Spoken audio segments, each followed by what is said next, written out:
Welcome everyone to Gems from the Wisdom Traditions, where we take up a topic from the Still and Moving Center Almanac each week for our consideration in terms of what life wisdom we might be able to shed upon the topic. We're fortunate that this week we have someone who actually has a lot of experience in the field of global leadership. He has been a real student for many decades of Raghavan Iyer, who talked very much about parapolitics. And he also has his PhD in public administration with 18 years of teaching at USC and 10 years at Cal State Northridge in Los Angeles. And he also has done strategic planning and efforts at change for Children's Protective Services. So someone who is really always thinking on behalf of the whole. He also has looked into the life of Tom Paine as someone who really was envisioning a better future for the world and for the American society in particular. He's also a board member of the Institute of World Culture in Santa Barbara, where he is a resident. So this topic of harmonious relationship builders, we decided would be very appropriate to center upon considering Mikhail Gorbachev. This day on March 11th in 1990 was a day that maybe the rest of you remember very significantly, when the dissolution of the Soviet Union began. And I have so often myself referred to that instant, that day, when I'm talking to younger people who feel that, you know, things really are never going to change. And I had the lived experience of having the Soviet Union, who was such a menacing presence to so many people in my generation. I remember going to a YMCA camp and a little girl crying in her bed every night because the Russians and the Soviets were going to be bombing us. And so to hear that this monolithic kind of institution was starting to crumble and fall was amazing, and really, to me, such a sign that things really can change, and they can be changed for a more harmonious world. And so Mikhail Gorbachev, of course, had a lot to do with that. And so I'm now going to turn it over to our speaker, Maurice Bisheff, to take us on a little journey, if you would, please. Thank you, and thank you all for coming. I'd just like to read for Saturday, March 11th, from the Still and Moving Almanac by William Quan Judge, because in a sense, this is a summary of a lot of what maybe Mikhail Gorbachev attempted to do. Harmony does not come through likeness. Harmony comes from a balancing of diversities, and discord from any effort to make harmony by force. So much of what Mikhail Gorbachev's mode of thinking and his vision involved creating harmonies and trying not to obliterate diversities, but to balance diversities. So with these few minutes, I'd just like to start with his bio, partly because I feel that in there is some of the core to understanding his character. He was born in 1931 in the Union of Soviet Socialist Republics, and he was born in a little village near Sevastopol, which is right in or near Ukraine, in the vast Russian landscape. And he grew up on a farm, and as he put it, they were mostly peasants who simply worked the land and lived. And they went through a lot of hard times, especially with the impact of World War II. But also being a farmer, everyone knows that farming doesn't come out of a textbook, that you sort of have to gain a lot of skills and intuitive sense of cycles, and also be able to take a look at a problem that develops freshly and try to create some kind of a solution to it. So he grew up, and his father was a farmer, and he started to develop this tremendous idealism. And it's hard for us maybe to imagine, but in this case, in the Soviet Union, outside of the capital cities here in a little village, there's a tremendous idealism about making a better world, about creating a dictatorship for the proletariat, and having a more equitable world and a more balanced and harmonious world, which eventually would become, in Marx's terms, the socialist ideal. So everyone had an ideal for the future. And Gorbachev was particularly infected by this ideal. And so he started to work with his father and on these harvests. And pretty soon they were known in the village and then beyond the village as the best farmers, partly because they worked 18 hours a day if they had to. But they didn't mind in one sense, and that is they thought they were working not just for themselves, but working to help other people around them.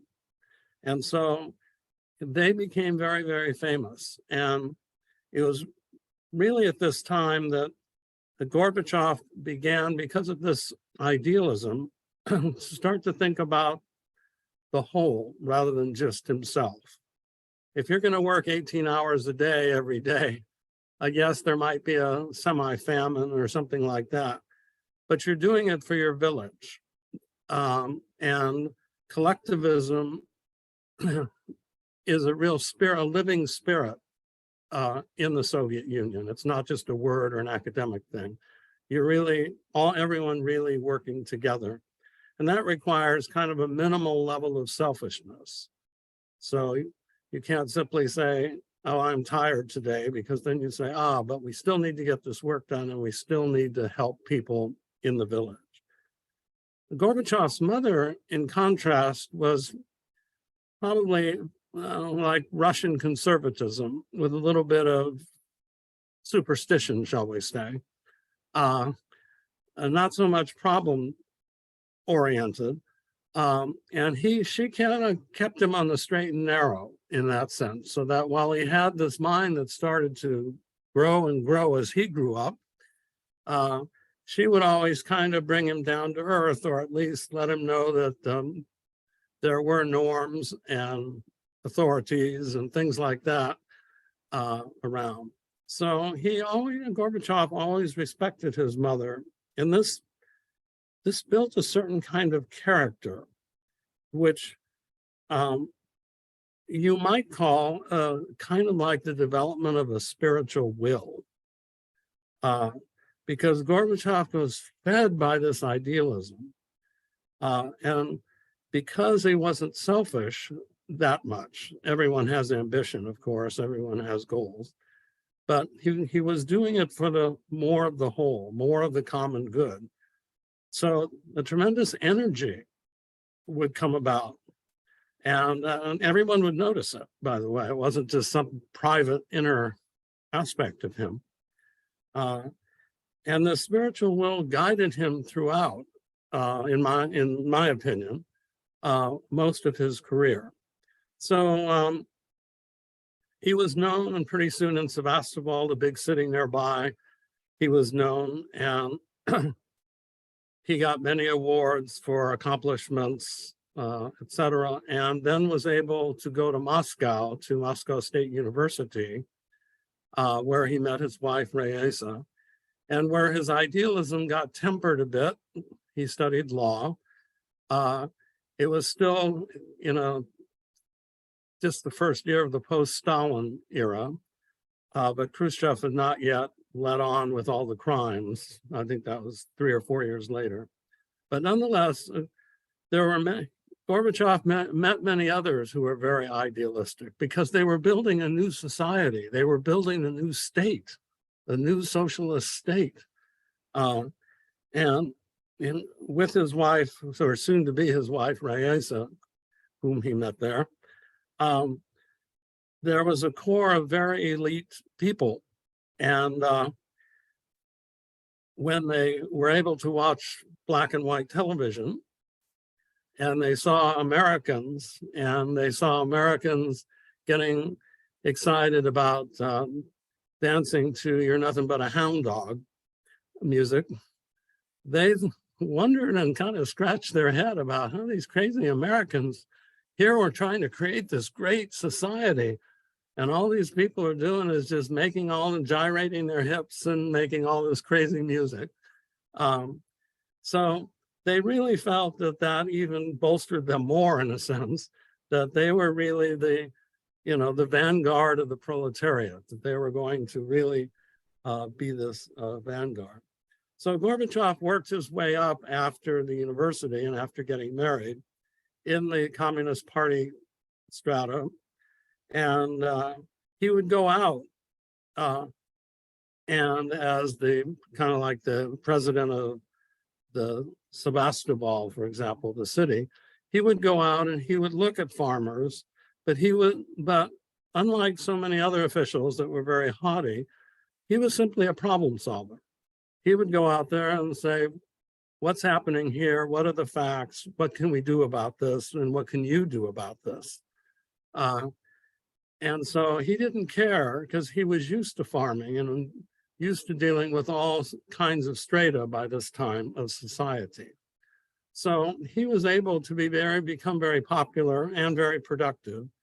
And pretty soon he was appointed to the ruling class in Moscow of the Politburo. And that's when he was able to take a few trips to the West.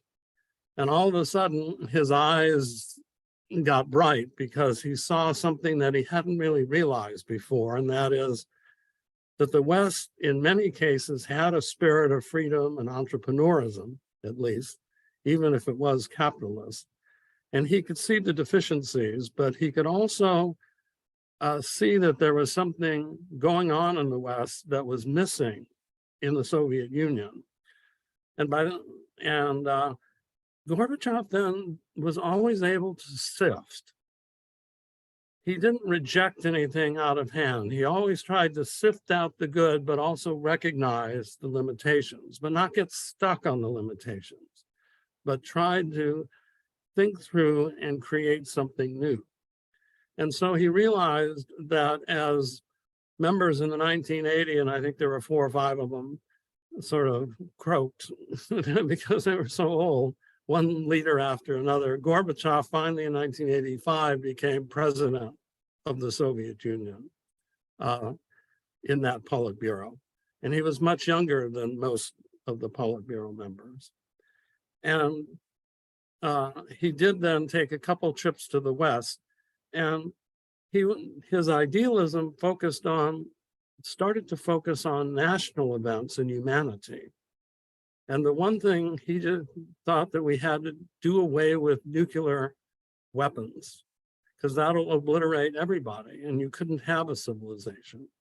And he also thought that, well, maybe there's more than one path to creating a better civilization. And that besides peaceful coexistence, maybe there could be creative coexistence between nations. In other words, much more harmony and balancing of what's needed. And so he finally found a partner in Ronald Reagan in the United States. And of course, they negotiated, difficult negotiations in some ways, but nonetheless, they negotiated a pretty good reduction of nuclear weapons on both sides. And this is really, and this all of a sudden opened up everything. But Gorbachev didn't stop there. He looked at his own society and saw that they were just stagnating and far behind. And so he implemented what we all know as his ideas of glasnost and perestroika. And so glasnost means openness. And what that means is taking a look at the situation and shining a light on it. Just shining a light on everything, including the things you might not feel very comfortable for. With an eye to seeing where we can improve, where we can cooperate better, where we can have better relationships, both in foreign relations as well as internally. And then the companion was perestroika. And perestroika basically means a kind of restructuring. So you have to acknowledge that the old order was decaying and that we needed something new. So we needed to have this glasnost, so then that provided the light so we can begin to work together to restructure the order. In foreign relations, this eventually came about when Gorbachev began to understand some forms of democracy and some forms of local autonomy. And so pretty soon he loosened the strict military authoritarian control over Eastern Europe, and prodded on by Ronald Reagan here and there. And essentially, without going into all the details, as Renée mentioned, the Berlin Wall finally came down because Gorbachev did not send troops in to enforce East Germany holding the wall anymore. And considering that, and that was kind of a big decision for Gorbachev and some of the Politburo members, because it was only 50 years earlier that Germany, destroyed half of Russia. So to let Germany go free, if you want to call it that, was kind of a big thing. In addition to that, in his own society, he wanted workers and everyone to have glasnost and perestroika. How can you do better on your job? Let's not just have traditional authority and traditional authoritarianism, but move to trying to create new relationships. And on the political scene, he started to develop democracy, both within the Communist Party first, and then eventually not even needing the Communist Party, but the Communist Party being one of several political parties, where you had competition and elections. And of course, in the market, he started to experiment with the limited market. All of this, of course, creates a more devolutionary society, not just decentralization, but letting it go to devolve. And that started to make a lot of people nervous. And eventually, after the coup, where his older colleagues got too nervous about where he was going, because he himself would say that, well, we're taking this step by step. I don't have a utopian plan like we used to have. We have to take this step by step and learn. But that was pretty much not tolerated by traditional authorities. And so they did try to overthrow him, and everything kind of got loosened. But by that time, both in Eastern Europe and in the old Soviet Union republics, people had tasted democracy, wanted more autonomy. And of course, the microelectronics revolution also had a lot to do with this, because now you had a lot of competing information, not just the state's information. So Gorbachev then actually became the last leader of the Union of Soviet Socialist Republics. He ruled from 1985 to 1991, when the USSR was disbanded, and eventually he had to let go. And Boris Yeltsin took over in the Russian Federation, and then a lot of the Soviet republics, like Ukraine, for example, became independent in 1991 and actually had a lot more freedom, especially religious freedom, where many of the republics still did not allow any religion whatsoever or if they did, it would just be the Russian Orthodox Church, because communism was atheist, of course. So he did accomplish a lot. He said that that through his application of glasnost and the application of perestroika, even though it didn't go logically in a plan, 1, 2, 3, 4, a lot of unexpected things, that he was credited by the whole world as not only reducing the Cold War, but giving freedom and to Central and Eastern Europe, and even to Russians themselves. He received numerous awards, including the Nobel Peace Prize. But unfortunately, because he was not able really to complete his reforms, people got very cynical very quickly, especially in Russia, toward him. Nonetheless, that idealism that I spoke about earlier was always there, that he was always looking to look for the common good, to see what's possible, and realizing that you can't have a utopia, but at the same time, you could proceed step by step and trying to develop harmonious relationships. Sort of like Jimmy Carter, who was the first one to deregulate agencies in America, not Ronald Reagan, by the way. But after Jimmy Carter's short term, where people became cynical because of the inflation, Jimmy Carter started doing things for the world that everyone really, really thought was so beneficial. So did Mikhail Gorbachev. And he created nonprofit organizations and was particularly concerned not only with the elimination of nuclear weapons, but also with the environment. And so I'll just conclude with maybe 4 or 5 points that he made philosophically, and which he tried to implement. The first one is, in international relations, we shouldn't have a balance of power, but rather we should have a balancing of our needs. So a much more, even with discord and even with diversity, unity became very, very important as a value to Mikhail Gorbachev. That's why he wanted to hang on to the USSR, actually, because he felt in the end, we're all better together. We're all better with a unity. Almost reflecting what Tom Paine and Abraham Lincoln said about unity when it came to the United States. And so he wanted the world to come into a kind of a unity because he realized that we're moving to a new civilization.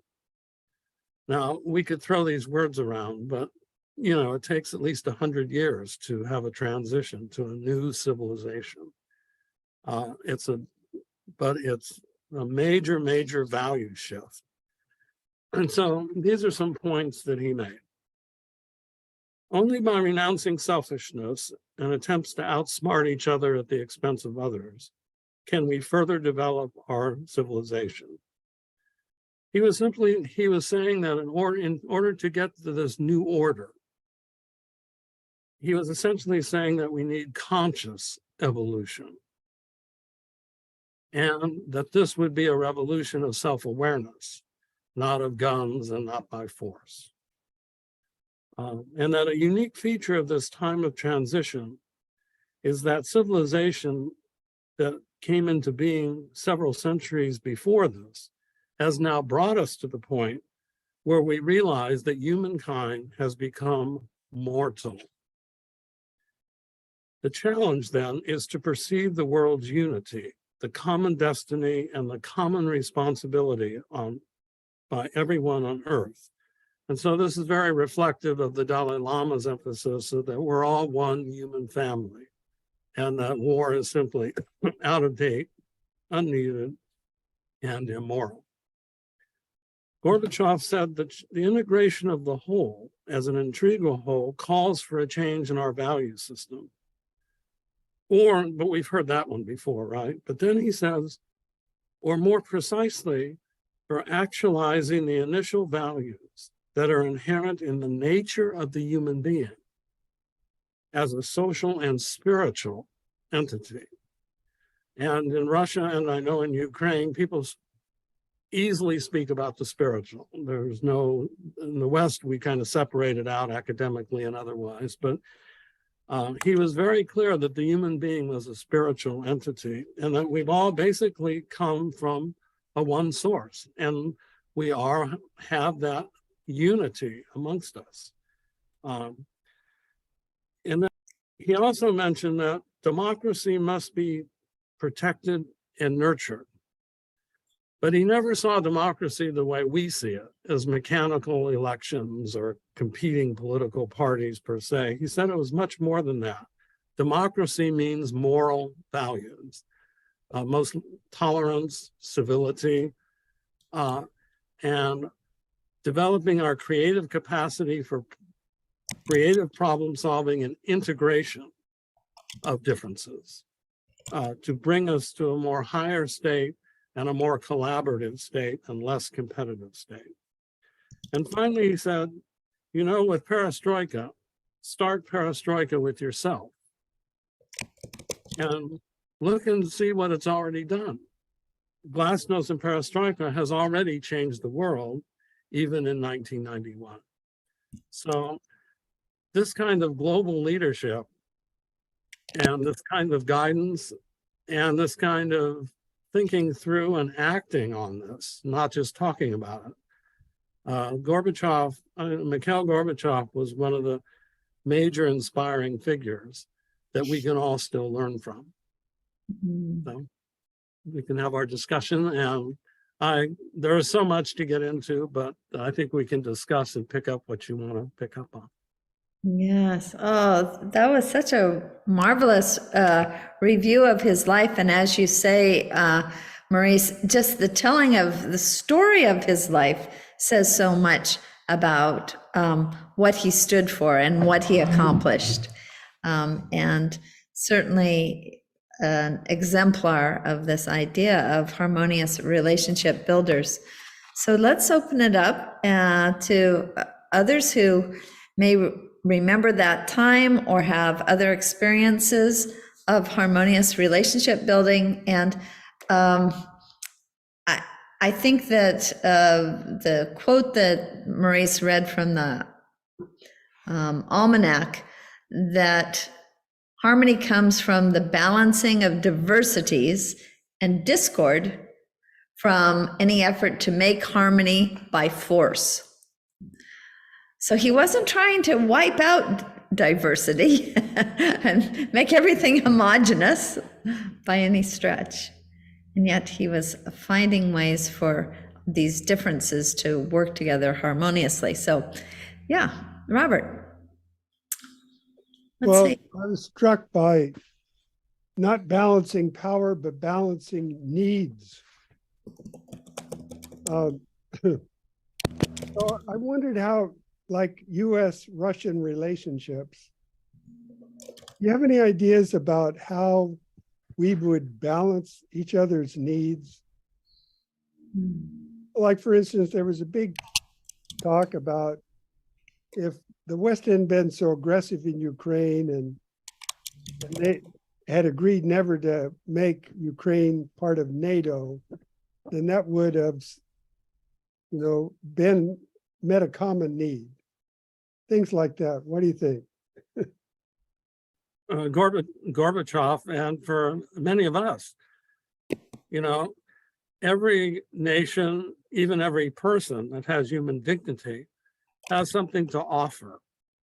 And sometimes it may not be the same thing. And the Soviet Union had tremendous values, not only in science and in the arts, but in perseverance and a lot of other values that America could have really was in a sense very similar to. There were so many similarities in many ways. They too want to problem solve, but they've had such an authoritarian heritage and history that it's very, very difficult.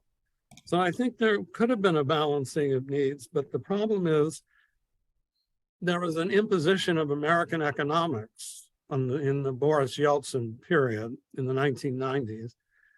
And it didn't meet, it just didn't, it was an imposition. It was like a foreign agent because they needed to learn capitalism. So there wasn't as much of a collaboration and a slower, more problem-solving mode. Plus, the American model just doesn't work. That model of economics doesn't work. It's not really descriptive of even what goes on in America, let alone anything to do with Russia at the time. So I think most of our interactions with Russia, we've never really looked at not only our similarities, but what we could learn from each other. And I do think that not including Russia in a more forceful way into NATO would create a more common European security agreement. But who knows, right? Who knows? But it seems like it would help if we didn't have this constant adversarial attitude towards Russia. Exactly. I agree, but you know, even Reagan had somewhat of that, but once the Bush administration got into power, they saw that Gorbachev was weakening, and they didn't really go out on a limb to support him because obviously they'd also have to deal with who came next, which turned out to be Yeltsin. But they were much more into balancing things and being really tight about everything. They weren't expansive. And plus, American attitude is always win-lose. So well, we won the Cold War and all that, and that's not really the attitude you take if you're going to really look at Russia. Now, we have had cooperation with Russia, especially in space, even today. So there's a lot of possibilities for cooperation, and there were some, but I think they just got overridden by our suspicions and our attitude that we won the Cold War, the neo-democracy and neoliberalism, making the safe world for capitalism, in other words, was going to take over. And that was the way of the future. And there were a few influential State Department people who wrote books about that. And we were never in the mood to really learn. So this idea of harmonious relationship building, Maurice, how do you see that if we take it from the political, and I'm kind of asking everybody to add in on this, how can we then talk about it within a smaller context? Most of us probably don't feel as if we're operating on these global political levels. There may be exceptions here, but most of us may not feel that. And so how can we still make sense of this and learn from what Gorbachev exemplified? Well, I think I'll say a couple things and let it open for discussion. One, again, is this idealism, that you have to start with some premise that it's useful to try to have harmony. It's a beautiful feeling, and it's much more collaborative and much more sustainable, especially if you're going to collaborate with nature, for example, in ecology. So you have to have a different attitude about yourself and a certain kind of idealism. Now, that doesn't mean that you impose that ideal like a stiff thing on every situation, but you have to you have to have that higher self, that spiritual will, where you're less selfish and you could put your interests away, let that idealism flow, and try to do two things. One, engage the situation. Now, by engaging the situation, it doesn't mean you do away with precedents or you do away with laws or you do away with people's personalities that you have to deal with. But those things don't define the situation. They're just part of the situation. So you have to look for those parts of the situation, those interstices of the situation that lend themselves to trying to understand people's common interests.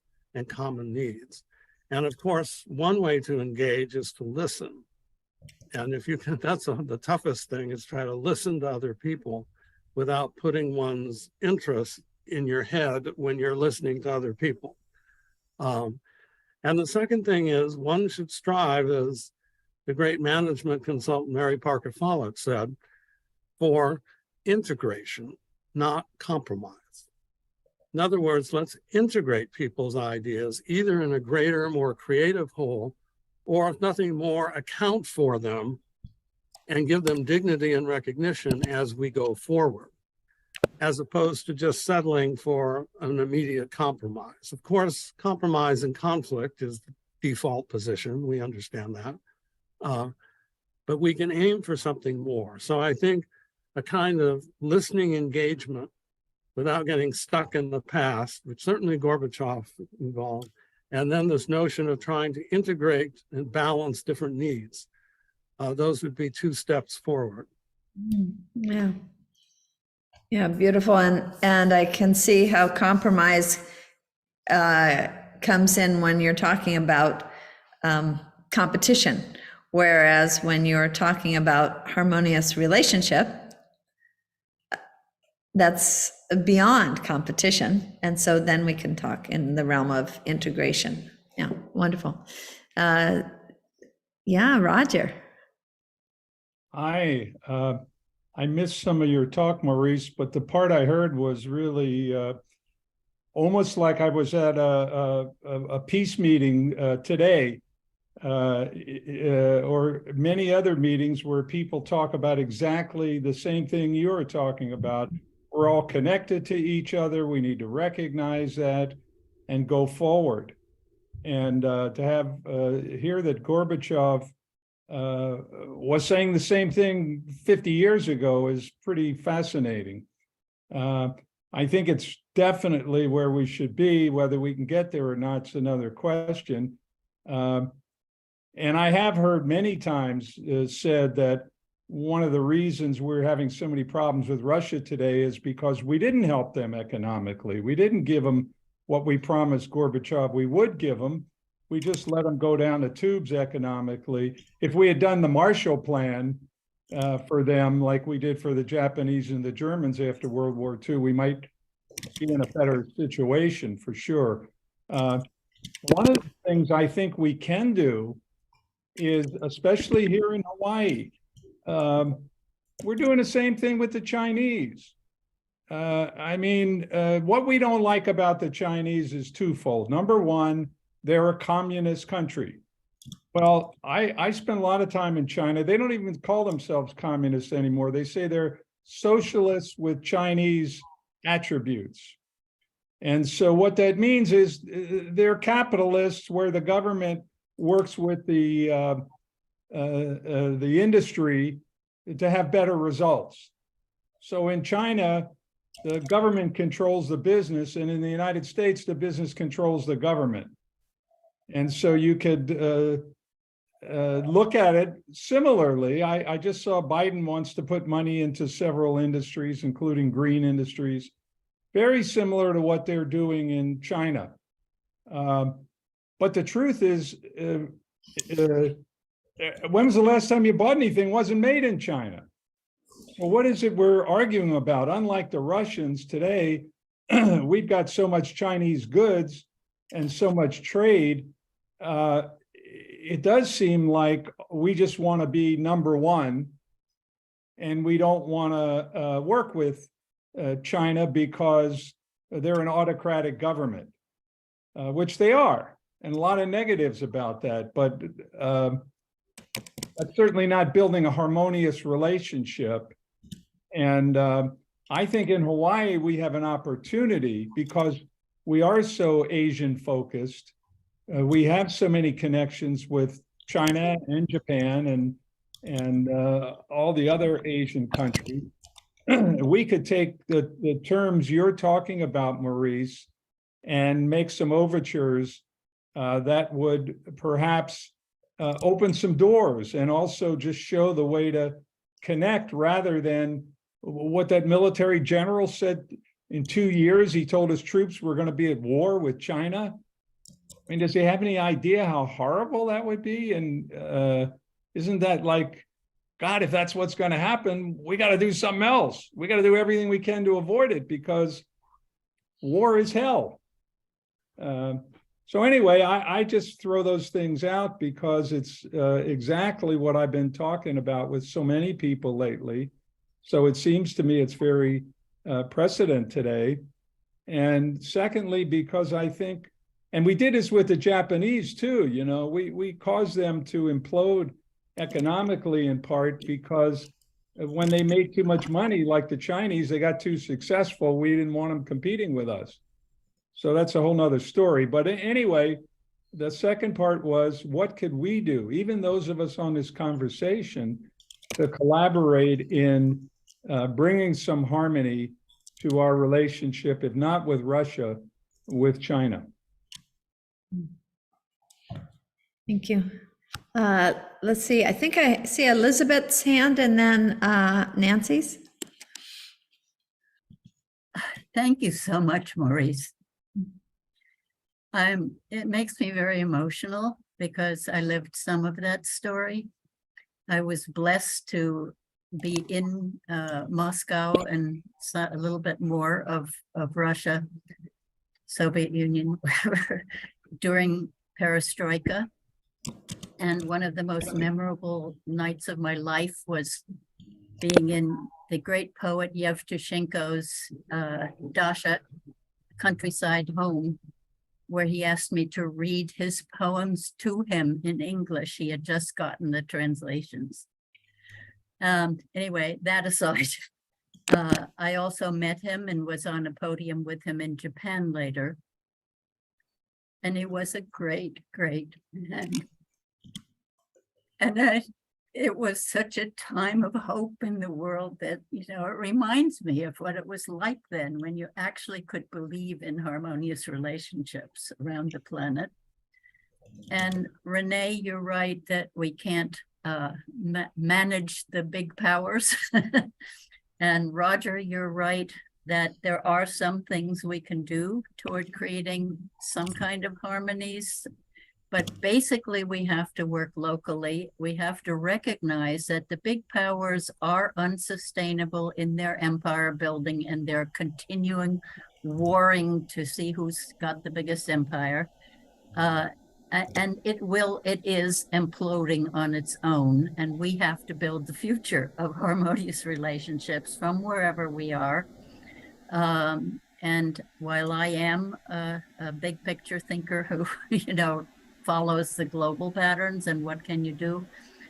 What can you do is about localization and building local community as self-sufficient as possible with harmonious relationship. We have lots of examples around the world of people who have built societies literally based on loving human relationships. So there's a lot of information we have to work with, and there are many examples around the world that are doing it. And Roger, you're right. Here in Hawaii, we have a lot of opportunity to understand the corruption in our own government and why it is not investing in the right things here. So on to someone else. Thank you so much, Maurice. Thank you, Elizabeth. Mom. Oh, well, I too want to thank Maurice very much. It was a very concise history of Gorbachev's life while you were filling us in on other things. As far as their harmonious relationship, I would like to talk about the environment, because I see a connection between how the young people felt before the Berlin Wall came down. I was teaching, and when we were doing a career unit, and we were talking about what they might like to do when they were 30 years old. My goodness, I found out that many had no idea. They thought they wouldn't live to be 30. It was just, I didn't know they were worried like that, you know, but they just weren't thinking about it because they didn't think they'd be alive. I think the young people today are so concerned about the environment. And I don't know, I'm not teaching now, I don't know what the teenagers are thinking, but I think they must be wondering whether they will be able to exist in a beautiful world like we have. And so I'm wondering, I don't ever hear anything about Russia's being concerned about the environment. I guess nobody's covering that. And I was just wondering, since we can collaborate in space, I think that maybe the American people, if they were given more information about anything that Russia is doing in relation to the environment, that that could be something that we could work on together. I think we can say that all over the world. In the Middle East, people are facing droughts.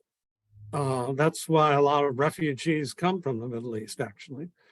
And even in China, there's many sections that are becoming drought, along with the fact that the Chinese aren't going to have a lot of children in 20 years as well to help them because of the one-child birth policy.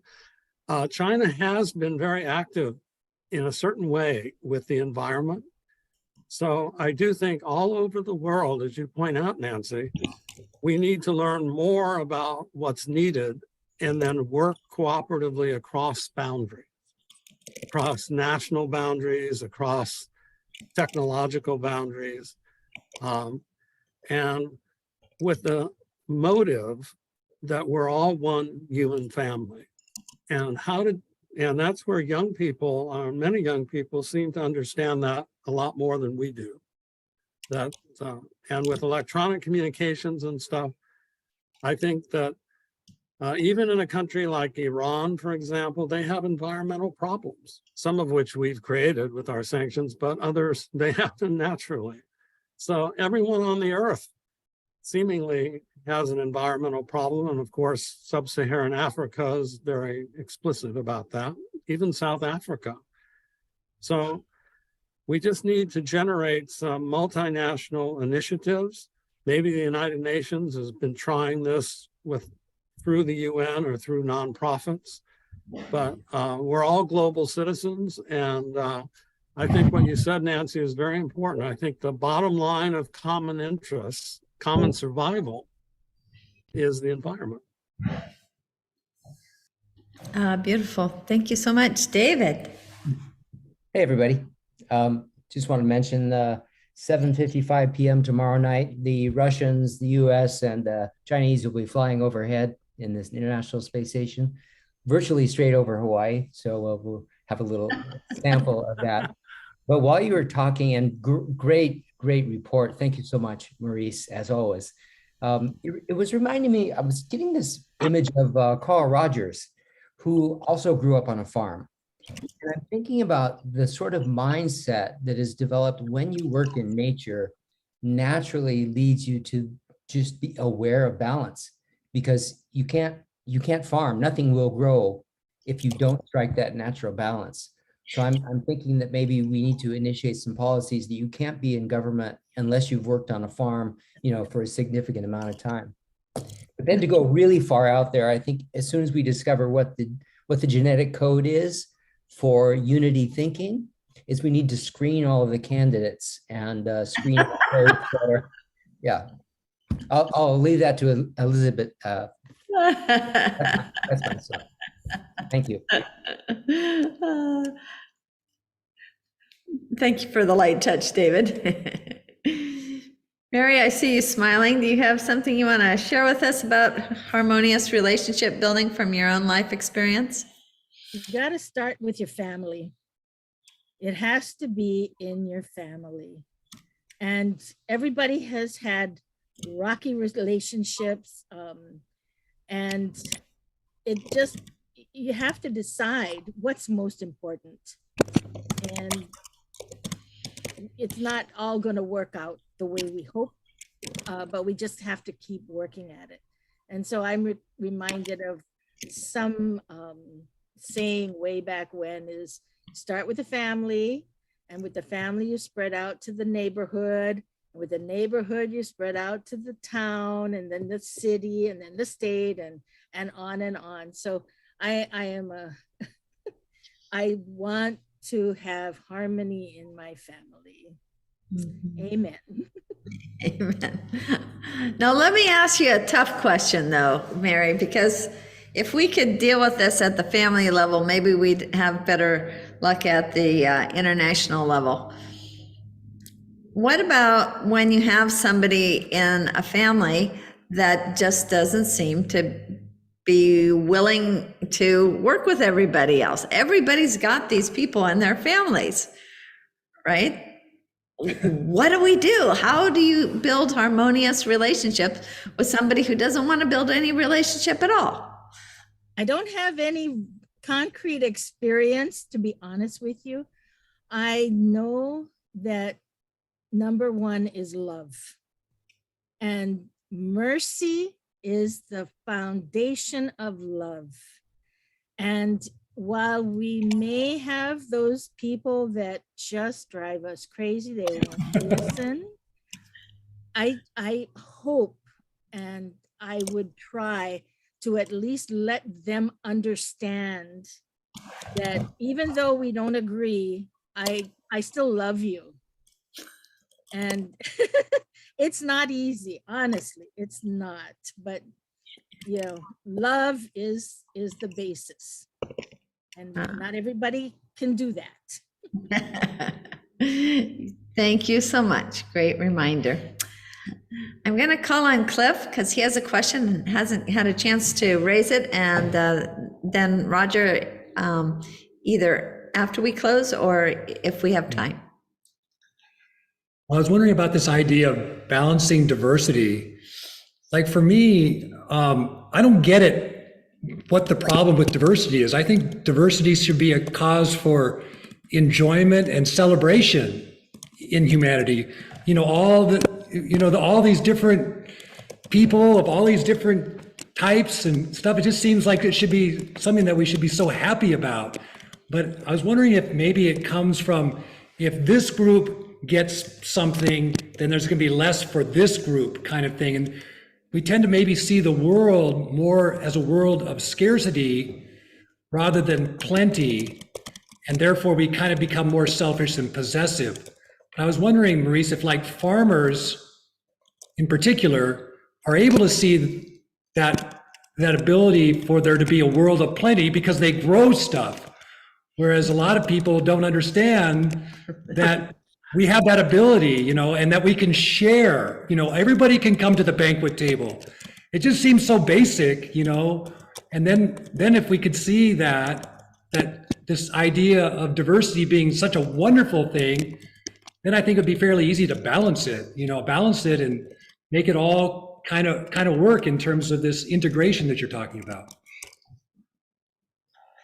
Yes, I had a dean who said that's the question for democracy, is how much tolerance you can handle.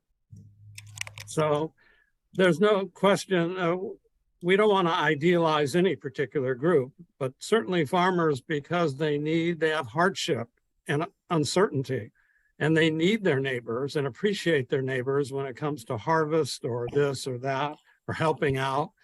So at the same time, of course, sometimes you can just get stuck there.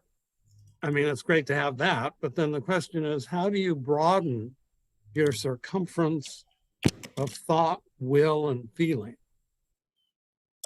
for those who aren't farmers, for those who think differently, even for those who maybe haven't had a chance or haven't had themselves be heard, their voices heard, or their identities be acknowledged. So the question for all of us, and that's why, as Gorbachev said, you have to start with yourself, as did Gandhi, right? As how much tolerance and can you handle? And so to some extent, I think one has to be on an inner kind of conscious evolution Sometimes people call it a spiritual path, but it doesn't have to be that necessarily. In order to test yourself, in order to grow, in order to expand the circumference, to draw the larger circle. And not just it's the same people that help each other out, whether it's a small neighborhood or, and once we've mastered the lessons of the family, as Mary has so wonderfully pointed out, then we have to expand that. And we all have some limitations on that. We all get annoyed by some kind of difference, right? But I think that it's lighting up that fire of the spiritual will, that problem-solving thing where we don't get into ourselves, but we're here to solve problems and expand and work with other people and let other people into our heart. The people that are really different from us, let them into our heart. And that's what each person has to work with. And that's what Gorbachev was really saying. Yeah. Wow. Great response. Thank you so much. Well, I do see that it's 4:02. I'm going to tell us the topic for next week. And those who can, please stay on. And I'd love to hear the next thing that Roger, I'm so glad you came today, Roger, has to share with us. Next week's topic will be being just, fair, Hono, which is a Hawaiian term that means something in the middle of those or somewhere around the edges of those. So being just, fair, Pono will be our topic for next week. So those of you who can stay on, please do. Roger. Thank you. Yeah, I'm so glad I came to. Maurice, I loved what you're saying, and I really try to work with it in my life, honestly, and see it as a potential for humans. And what Mary said, I agree completely. Started the family. And Mary, I've had some recent experiences that have given me something that I wanted to share. You know, when you start with a family, like you say, the first thing is love and no judgment. People are what they are. That's the given. Those are the facts. And you want to make things better, so you got to go from there. So the love is there, but the next thing I think is to find something that you agree with. Even if I remember somebody at Unity Church, one of the ministers saying, you know, say something nice about the person, even if you can't find anything, tell them you like their red shoes. But find some things you can agree with.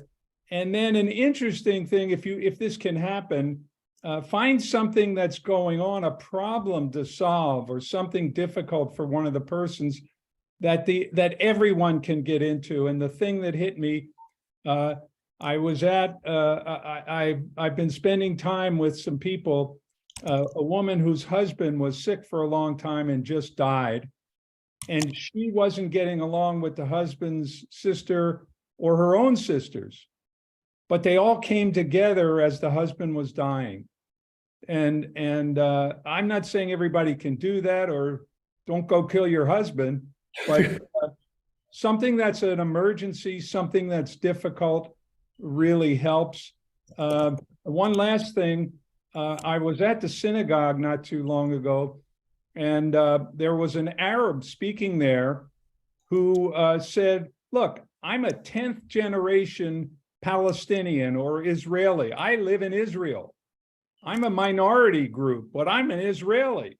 I understand it's a Jewish state, but it doesn't mean that this country can't deal with, take care of me because it's my country. I ain't going anywhere. And I think that kind of attitude is really good. We may see things differently, but there's some level we can communicate on. There's some level we can agree on. And there's certain things we either want to or don't want to see happen that we could work together on. And just finally, his example of how to get together with a differing group is to find a project that you could do together. And when you work together on a project, a lot of things disappear, a lot of negativity, and you begin to see the good-heartedness in the other person and where you do connect harmoniously. Great idea. Very practical. Kevin, you haven't had a chance to speak. You want to share something with us before you go? Sure. So Maurice, as always, really appreciated your presentation. And I just think that we are slowly starting to see more companies, I feel, build that harmonious relationship. I know that one sports company, Adidas, they were very much proactive in removing themselves from anybody that had, negative thoughts or were potential to anti-Semitic type beliefs.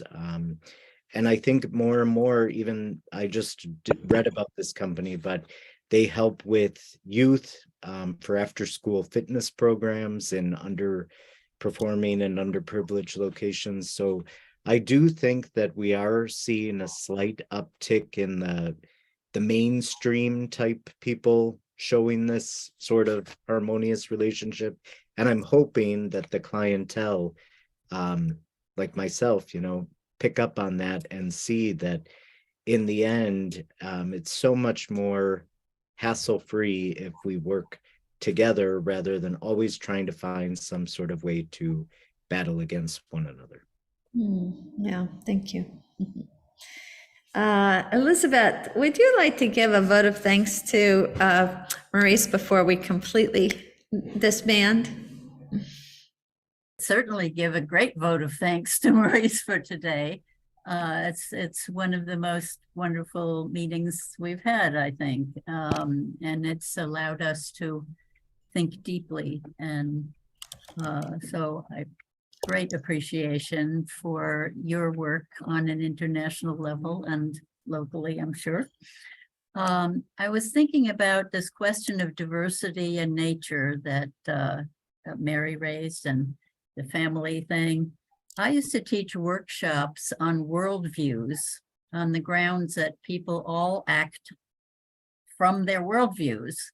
And I came to call the worldview your garden of beliefs, because your beliefs are the things you think are facts, right? They're what you see as facts are your beliefs. And so if you think of the diversity of your own garden of beliefs in terms of which flower or plant that you put in your garden of beliefs came from whom, who was the authority that gave you this belief? Was it a parent? Was it school? Was it your friends? Did you see it on TV, read it in a book? Where did it come from? And so people start to recognize that they have assembled their worldviews, planted their garden from possibly quite a few different sources. So the concept of a garden is about diversity. Nobody wants to have a garden that's only made of petunias, or roses or whatever. There are such things as rose gardens to show off, but most people automatically see a garden as not being a monoculture. Unfortunately, our culture has got this obsession with monocultures and it's wrecked a lot of our world. By monocultural agriculture isn't working anymore. You want harmonious relationships like in food forests that are now getting really popular in Hawaii, and I hope in many other parts of the world, where you balance not only different plants on the ground, but with trees that produce nuts and fruits and things like that. So anyway, I used to do the workshops asking people who were middle-aged, let's say, what were your beliefs? These basic questions about what's your relationship to the world? Is there a God? Stuff like that.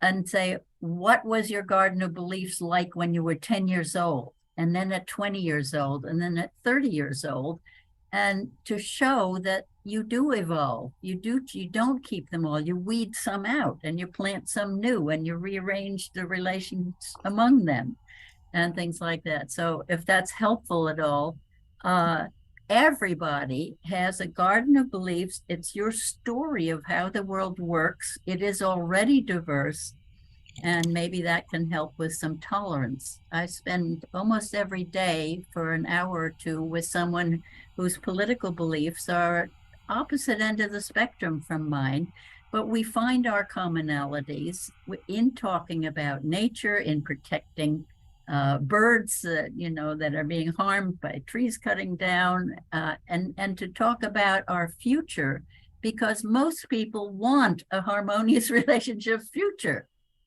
That's where you can start to find the commonalities, and if you vision that together, that helps you to move back to, back and forth between where you are now and where you want to go, and you get ideas from each other. So. Yeah, that's a great suggestion. Thank you so much. Thank you all so much. This is a different kind of meeting than we sometimes have, and I love the difference. I love the diversity of all the kinds of different topics that we can take up and how many ways we can approach them. And boy, Maurice, you really gave us something that was sparkling and out of the norm for what we do at GEMS, and absolutely so valuable. Your storytelling is just so charming and right to the point, both. Thank you so much. Lovely evening wherever you may be, and thank you for Kevin for conducting this for us from New York. I know it's late here. Thank you so much. Aloha. Mahalo. Take care. Thank you all. Bye-bye. Good night. Good night.